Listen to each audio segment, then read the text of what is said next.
Alors, bonjour à toutes et à tous. Soyez les bienvenus à ce congrès de pneumologie, à ce Meet the Expert, le deuxième round. Je suis Dr Mariam J. Je vais vous parler d'une patiente qui a 42 ans, qui est non tabagique, qui est femme au foyer. Elle est mariée, mère d'un enfant. Elle n'a pas d'antécédents particuliers et elle est suivie en rhumatologie depuis août 2023 pour des polyarthralgies touchant les petites et grosses articulations. Alors, elle nous a été adressée pour exploration d'une symptomatologie respiratoire faite d'une dyspnée d'effort associée à une toux sèche chronique qui évolue depuis 2 mois. Alors, quand on refait l'interrogatoire, elle signale que depuis 6 mois, elle présente des lésions de photosensibilité au niveau du visage, une notion d'œdème palpébral récidivant. Elle signale également un syndrome sec oculaire, des douleurs articulaires avec une arthrite des grosses et petites articulations qui sont d'allure inflammatoire pour lesquelles elle est explorée en rhumatologie et pour lesquelles elle avait été mise sous anti-inflammatoire non stéroïdien et antalgique sans amélioration. Elle rapporte également une altération de l'état général, des douleurs musculaires au niveau des 2 membres inférieurs. Elle n'avait pas de syndrome de Raynaud et elle n'avait pas de dysphagie. À l'examen physique, elle avait un poids à 65 kg, un BMI qui était à 27, elle était apyrétique, pnéique, l'examen pleuropulmonaire était strictement normal. Et là, à l'examen physique également, nous avions noté au niveau de son visage des lésions de photosensibilité prédominant au niveau des joues. Alors, l'examen cutanéo-muqueux, ici au niveau des mains, on avait retrouvé une hyperkératose palmaire fissuraire au niveau des mains avec un aspect de main de mécanicien. Elle avait également un signe de la manicure. Elle avait des doigts qui étaient boudinés et il n'y avait pas d'autres anomalies. Donc voici sa radiographie du thorax. C'est vraiment un syndrome interstitiel extrêmement minime qu'on avait deviné sur la radiographie du thorax. Donc voici son scanner thoracique. Ici, j'avais mis les coupes axiales du scanner thoracique. Alors, en fenêtre parenchymateuse, initialement, il n'y avait rien. Et petit à petit, on va apparaître du verre dépoli qui est prédominant en périphérie, au niveau des bases, et avec une prédisposition des lésions qui sont axiales, qui sont vers la médulla. Je ne sais pas, docteur Moumira, si vous voulez... Je vais arrêter peut-être là où il y a le plus de lésions. Il y avait également des bronchectasies par traction, une petite perte de volume au niveau du lobe moyen. Ici peut-être, là où il y a le plus de lésions. Donc ce qui est sûr, ça prédomine au niveau des bases. Oui. Donc la lésion alimentaire, il y a du verre dépoli. Ouais. Il y a des condensations parenchymateuses, la pulmonaire, le verre inférieur. Oh, ça marche. Je ne sais pas. Je ne sais pas si on a une zone de respect sous-pleural, mais j'ai l'impression de voir. Oui. Une zone de respect sous-pleural, peut-être au niveau du lobe inférieur gauche.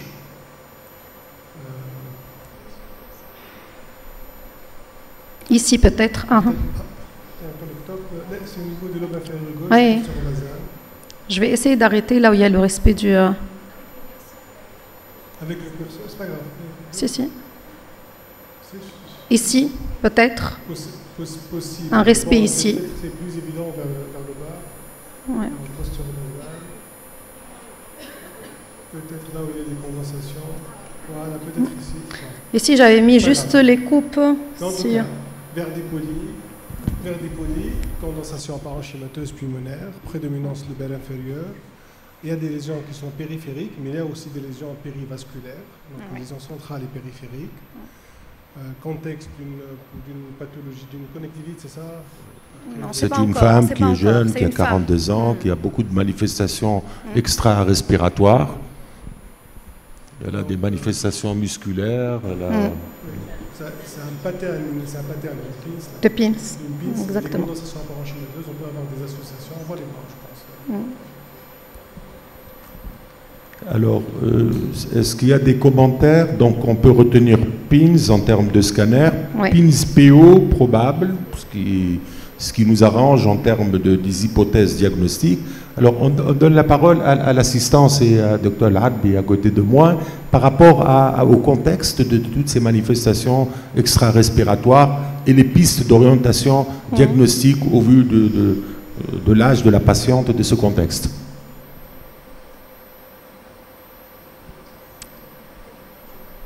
Mariam, sur la deuxième photo, photo du milieu, moi je vois des papules de Goutran. Je ne vois pas bien l'hyperkératose d'ici, mais c'est là. Sur la photo du milieu, on voit bien il y a des petites papules érythémateuses en regard des articulations, notamment en métacarpophalangienne. Je suis trop loin pour voir le signe de la manicure, mais on vous croit. C'est discret, c'est ici. Donc vous nous dites qu'il y a des douleurs musculaires, que le testing est normal, donc elle n'est pas déficitaire. Non, le testing, je n'ai pas encore parlé de testing. D'accord. Pas encore. J'y arrive. On ne sait pas s'il y a un déficit moteur ou pas, si la marche est normale ou pas, mais on a hâte de voir le reste de l'examen physique. D'accord. L'hyperkératose palmaire y était, l'aspect de main de mécanicien y était. Je suis désolée peut-être pour la qualité des photos sur cette troisième image, c'était clair. Les nodules de Goutran, on n'était pas sûr qu'il existait sur l'examen. On avait l'impression que ces toits étaient juste boudinés, peut-être, oui, mais... Avant... Oui. Non, vas-y, tu vas remettre le scan. Non, je vais passer après le scan. Alors, donc, avant d'avancer dans la démarche diagnostique, on va se mettre d'accord dans la salle. Est-ce qu'on est dans un contexte où on va être à un bilan immunologique à minima?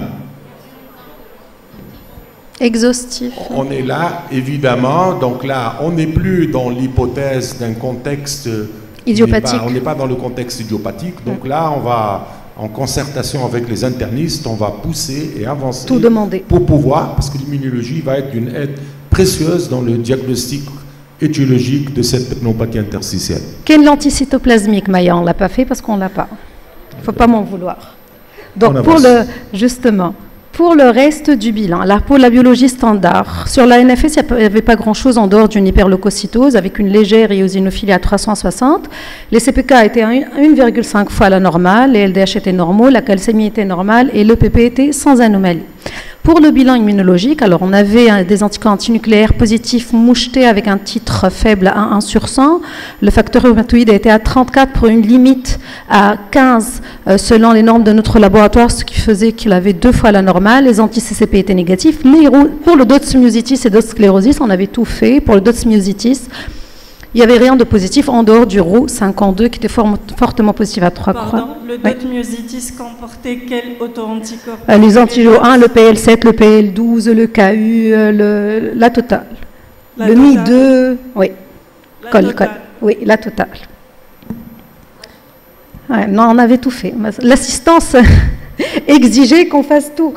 Cette patiente avait, on avait un protocole en cours où on faisait tout de façon systématique. Elle avait profité justement du fait qu'il y ait le protocole.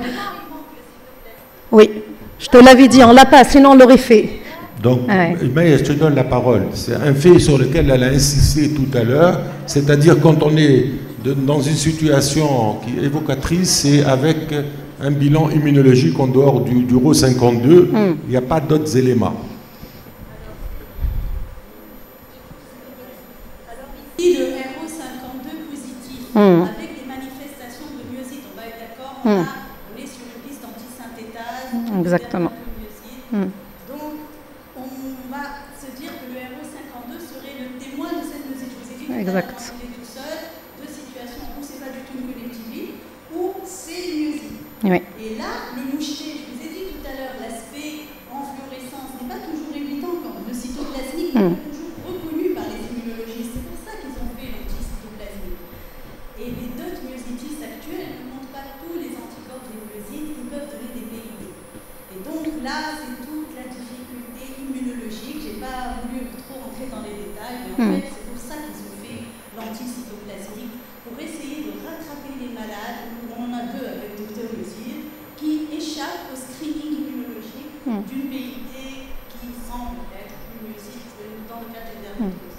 Mais ce d'autres myositis qu'on avait utilisé, comme je vous l'ai dit, comportait, oui, je sais, mais me fiche l'anticytoplasmique, c'est sûr.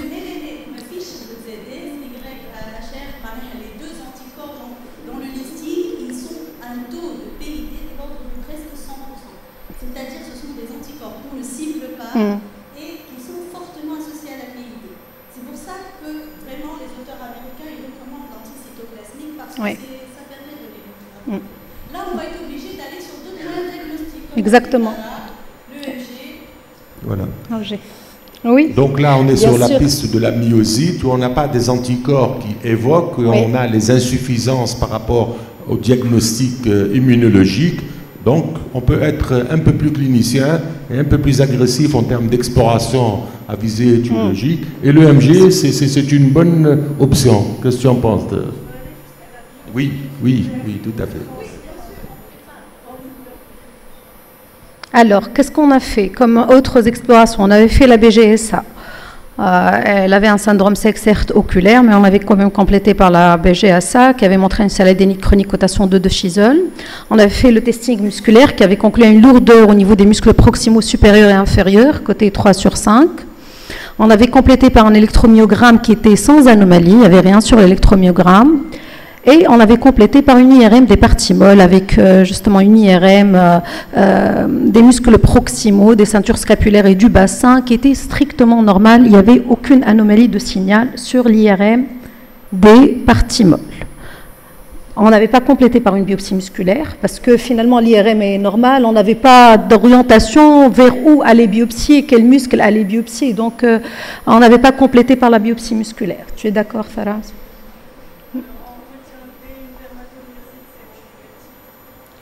Nous, on a retenu ce qu'on avait retenu, juste. Dermatomyosite.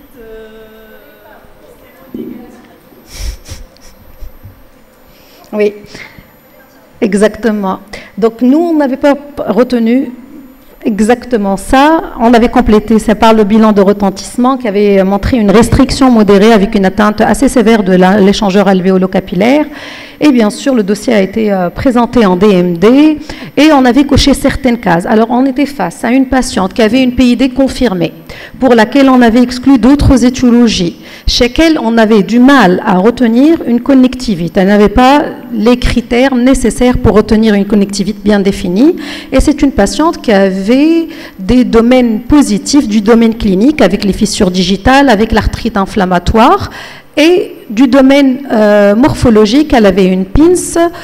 Tout à l'heure, Dr Free en avait parlé. Donc, cette patiente coche 2 des 3 cases de l'IPAF. Et donc, on avait retenu chez elle une IPAF, puisqu'on avait réellement beaucoup de mal à retenir une dermatomyosite ou un syndrome des antisynthétases sur, certes, des signes cliniques, mais en dehors de ça, l'EMG était strictement normal, l'IRM était strictement normal. Je pense que c'est pour ça que finalement l'entité IPAF a été créée, pour nous aider à caser certains patients et à les traiter surtout, quand vraiment on n'a pas un contexte qui nous permet de retenir quelque chose formellement. Ok, on va ouvrir la discussion par rapport au diagnostic retenu. Je crois que le micro. Ça n'engage que mon opinion personnelle sur les critères des IPAF. Ils ont tout le mérite d'exister. Il y a certainement un cadre de PID avec stigmate d'auto-immunité qu'on ne peut pas classer, qui peut être un cadre d'attente ou un cadre définitif. Mais en tout cas, ce que je reproche en tant qu'interniste, je ne sais pas si Maya partage mon avis, c'est que dans le domaine clinique, il y a certains signes qui sont pathognomoniques de certaines maladies, notamment les papules de Gautran. Je comprends si on met arthralgie, rénaux, mais si j'ai un patient qui a un signe de la manicure, des papules de Gautran, des arthralgies, une PID, des anticorps nucléaires positifs, un HERO52 à 3 croix, j'ai du mal. C'est vrai que je n'ai pas un auto-anticorps spécifique positif, mais je ne peux pas lui dire qu'il n'a pas de myopathie inflammatoire. Je pense franchirai le cas, appliquer des critères, appliquer des critères. Je pense que même, moi je te rejoins, même si peut-être je fais partie prenante de cette discussion multidisciplinaire où on a retenu l'IPAF, mais déjà pour retenir l'IPAF, il faut avoir éliminé une connectivité. Et moi je pense que là, en plénière, il y a suffisamment d'arguments pour retenir, même si on n'arrive pas à confirmer une connectivité type myosite, c'est ce qui nous fait pencher peut-être, parce qu'avant de rentrer dans les critères 2 sur 3, il faut déjà avoir éliminé ou ne pas avoir retenu. Or, on est plus dans la connectivité type myosite. Et peut-être si on était plus imprégné, que comme on aurait fait même la biopsie musculaire, où on a eu des surprises dans certains cas. Maya. Si je peux juste, Dr Louzir, dire que le fait de retenir l'IPAF n'élimine pas du tout le fait qu'on est intimement convaincu que ce soit un syndrome des antisynthétases. Ben, c'est pas du tout, on n'est pas du tout en confrontation, on n'est pas du tout pas d'accord. On est intimement d'accord que cette patiente présente très probablement un syndrome des antisynthétases, qu'il soit séronégatif, qu'on n'ait pas les anticorps. Mais il faudrait, nous, médecins, on a toujours besoin de mettre les choses dans un certain cadre pour pouvoir mettre une thérapeutique. Mais le fait de retenir l'IPAF, c'est pas que nous, on était convaincus au cours de cette DMD que c'était un syndrome des antisynthétases, sauf qu'on n'avait pas les critères requis pour pouvoir le retenir jour J, à cet instant-là. Maya. Alors, je veux revenir sur les critères IPAF. Quand on analyse les critères IPAF, on voit qu'en fait, ils ciblent 3 pré-connectivités. L'APR, le synthétase ou les myosites en général, et la sclérodermie. Donc ces 3 pré-diagnostics sont classés dans l'IPAF. Il n'y a pas d'autre chose pour l'instant dans ces critères. Donc nous, dans ce cas de figure, je pense qu'avec les nouvelles classifications du synthétase, l'IPAF, elle va perdre beaucoup d'anticorps parce qu'ils vont partir en synthétase d'emblée en présence d'une PID. Ça va être très rapidement appliqué parce que c'est un groupe international, donc ils sont tous d'accord. Donc au final, il va rester la pré-sclérodermie et la pré-PR. Pour l'instant, les rhumatologues gardent leur arthrite comme critère et ils ne veulent pas s'en démordre. Et peut-être dans l'avenir, même la sclérodermie, elle va ressortir. Les prévascularites aussi, un cas. Et peut-être, mais ils n'ont pas mis les encas, donc il faudrait qu'ils rajoutent les encas pour qu'on puisse inclure les prévascularites. Donc au final, chez cette patiente, elle a les signes cutanés de la myosite. Elle a mal au muscle et elle a des CPK un peu élevés. Moi, franchement, j'irai jusqu'à la biopsie musculaire et je considère que son anticorps, et j'espère qu'on pourra dans l'avenir les mettre en évidence, c'était un anticorps de synthétase probablement qui va ressortir. Donc, a priori, je pense qu'il faudrait qu'on pousse les explorations. C'est ce que fait l'équipe en France. Ils font des biopsies musculaires, même si l'EMG est normal, même si l'IRM est normal. On a posé la question dans le congrès et ils vont jusque-là parce qu'il y a une application thérapeutique. Alors après, pour l'IPAF, on peut tricher. On dit oui, il y a une IPAF et on est dans le synthétase, donc on va mettre les traitements qui correspondent. Et c'est ce qu'on fait en pratiquant des DMD. Donc on triche.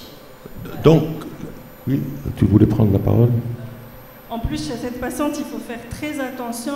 Le mode d'installation sur 2 mois de la dyspnée, la présence du HERO52, mauvais pronostic. Le pronostic est réservé, elle va probablement vite progresser, donc il faut y aller vite. Donc à un moment donné, dans cette discussion, on va se trouver dans des situations, c'est des situations qui se répètent dans la vraie vie, quand on est dans l'IPAF, quand on est dans l'inclassable et les hypothèses de travail. Finalement, on peut se dire, c'est un syndrome antisynthétase, mais il ne répond pas aux critères d'antisynthétase, et on peut dire que c'est inclassable, parce que on peut rentrer par la voie de l'IPAF, on dit répond à des critères, et on va retenir IPAF. Comme on peut dire on n'a pas quelque chose de cohérent, et on reste dans des hypothèses diagnostiques.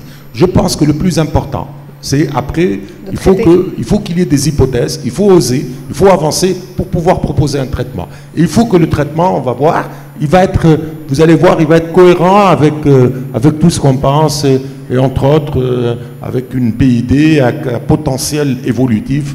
Donc voilà, on avance si vous avez... Oui. Donc, toujours en discussion multidisciplinaire, on avait décidé chez cette patiente de démarrer un traitement corticoïde avec un immunomodulateur, une corticothérapie à 0,75 mg/kg. Avec un immunosuppresseur, on avait initialement choisi l'azatioprine à la dose de 150 mg/kg avec une prévention primaire de la pneumocystose avec du Bactrim 400 à prendre tous les jours. Et on avait décidé de réévaluer à 3 mois, notamment refaire peut-être le bilan immunologique à la recherche d'une positivité. Est-ce qu'on a fait le bon choix en choisissant l'Humurel? Peut-être MMF. On va changer. Ça va changer. Peut-être MMF. Oui. Qu'est-ce que vous en pensez? Je suis d'accord aussi. Peut-être MMF. D'ailleurs, on a mis les MMF après, puisque quand on avait mis l'azatioprine avec les corticoïdes, alors les choses sont allées beaucoup mieux, elle était moins dyspnéique, elle allait très très bien sur le plan respiratoire. D'ailleurs, même les lésions cutanées ont complètement disparu, sauf qu'elle avait présenté d'autres lésions érythémateuses, douloureuses, avec une croûte centrale qui prédominait au niveau des membres inférieurs. C'était un furoncle compliqué qui était probablement favorisé par le traitement immunosuppresseur, notamment l'azatioprine, qui aurait un même profil de tolérance que les MMF, mais avec plus de risques infectieux que les MMF. Donc, qu'est-ce qu'on avait fait? On avait mis une antibiothérapie, on avait arrêté l'Humurel et on est passé vers le MMF à la dose de 2 grammes par jour. On aurait pu faire le choix du MMF même indépendamment de l'infection, parce qu'actuellement, il est de plus en plus prouvé que le MF constitue quand même la première alternative dans ces connectivites pour les PID associés aux connectivites. Oui. Maya? Je profite de l'occasion pour dire qu'il faut qu'on se batte pour le MMF dans les indications pulmonaires et connectivites parce que la CNAM ne le rembourse pas. C'est l'un des principaux freins à sa prescription. Voilà. Je pense que chez cette patiente, c'est pour ça qu'on avait mis l'azatioprine. Il faudra négocier de façon... Alors chez elle, maintenant, on est à 6 mois de traitement. Vous voyez comme la fonction respiratoire s'est normalisée avec sa capacité vitale qui est actuellement à 3,06 litres, soit 108%, un VMS où elle avait pris 400 ml, 86% actuellement, une amélioration également de l'échangeur avec une DLCO à 3 mois qui était à 66%. On n'a pas encore refait le bilan immunologique. Tous on est à l'attente du bilan de contrôle immunologique. On ne l'a pas encore. Alors il faudrait, même si elle évolue favorablement, qu'elle est jeune, elle a moins que 45 ans, oui. Je rechercherai quand même une néoplasie associée, bien que l'association avec l'antisynthétase est faible, mais là j'ai pas d'anticorps, j'ai un HERO52. Pour te rejoindre, faire un dépistage. Hein, pour te rejoindre, justement. Pour te rejoindre, sur le scanner thoracique, on avait découvert un nodule mammaire, on avait profité de l'occasion pour qu'elle fasse sa mammographie qu'elle aurait dû faire pour le dépistage. Elle a eu sa mammo, elle a eu la biopsie, c'est rien, c'était un nodule ACR3 et finalement, ce n'était pas tumoral.